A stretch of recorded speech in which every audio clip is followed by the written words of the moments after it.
வெள்ளிக்கிழமை ஃபார்மசியை ஜும்மா தொழுகிறதுக்கு அடைச்சாச்சு. பழையாசலுக்கு ஜும்மா தொழுவ போகலாமா? வாங்க.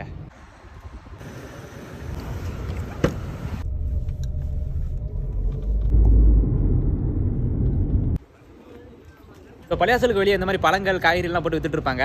இது உங்களோட சொந்த கடையா அப்படின்னு கேட்டிங்கன்னா அதுதான் கிடையாது. வீக்கெண்டில் எதுமா சும்மா டைம் பாஸ் ஆகிறதுக்காக எங்கேயாவது இருந்து வாங்கிட்டு வந்து போட்டு வித்துட்டு இருப்பாங்க. இவங்ககிட்ட கொஞ்சம் கம்மி விலையிலையும் கிடைக்கும். ஸோ வேலையிலேருந்து வரும்போது உதவி எடுத்தாச்சுங்கிறதுனால டேரெக்டாக பழையாசலுக்குள்ளே போயிடலாம்.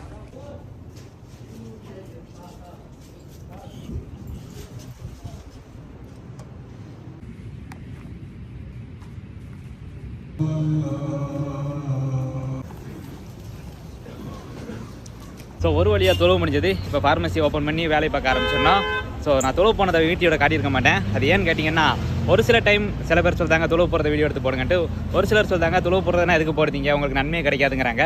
ஸோ இவங்க ரெண்டு கேட்டகரியும் வச்சுக்கிட்டு நம்ம நடுவில் வந்து பட்டும் படாமல் தொட்டும் தொடாமல்